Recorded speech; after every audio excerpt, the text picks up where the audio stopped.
तेरी तानाशाही नहीं चलेगी, नहीं चलेगी।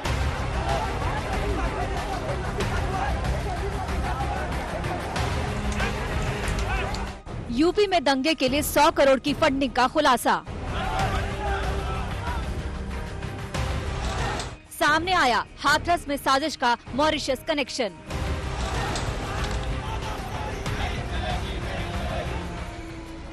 यूपी के अमन चैन को ग्रहण लगाने वाली इंटरनेशनल साजिश का पर्दाफाश हुआ है। हाथरस के हजारों किलोमीटर दूर साजिश के तार मॉरिशस से जुड़ रहे हैं। आप ये जानकर हैरान हो जाएंगे कि यूपी को दंगों की आग में झोंकने के लिए 100 करोड़ से ज्यादा की फंडिंग जुटाई गई थी, लेकिन खुफिया एजेंसियों ने इस इंटरनेशनल साजिश के प्लान को पहले ही फेल कर दिया।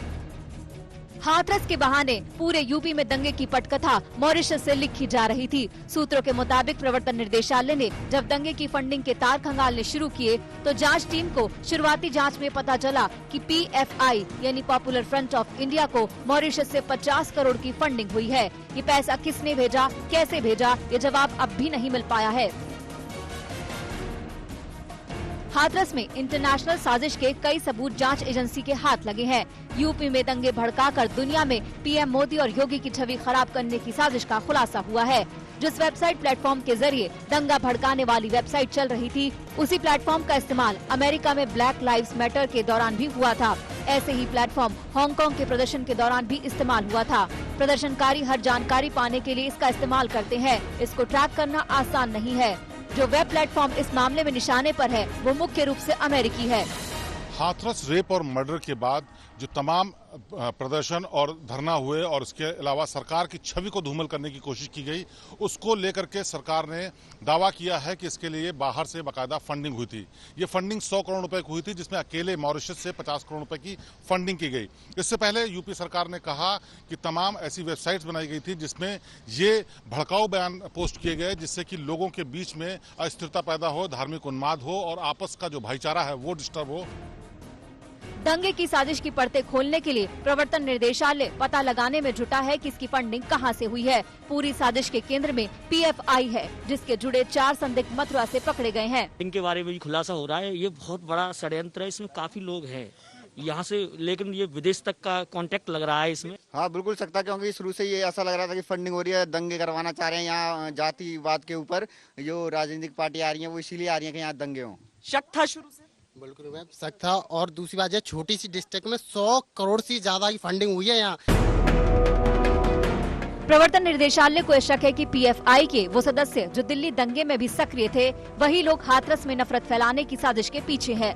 खुद मुख्यमंत्री योगी आदित्यनाथ भी कह चुके हैं कि CAA के विरोध में हिंसा करने वाले ही हाथरस में साजिश का हथकंडा अपना रहे हैं।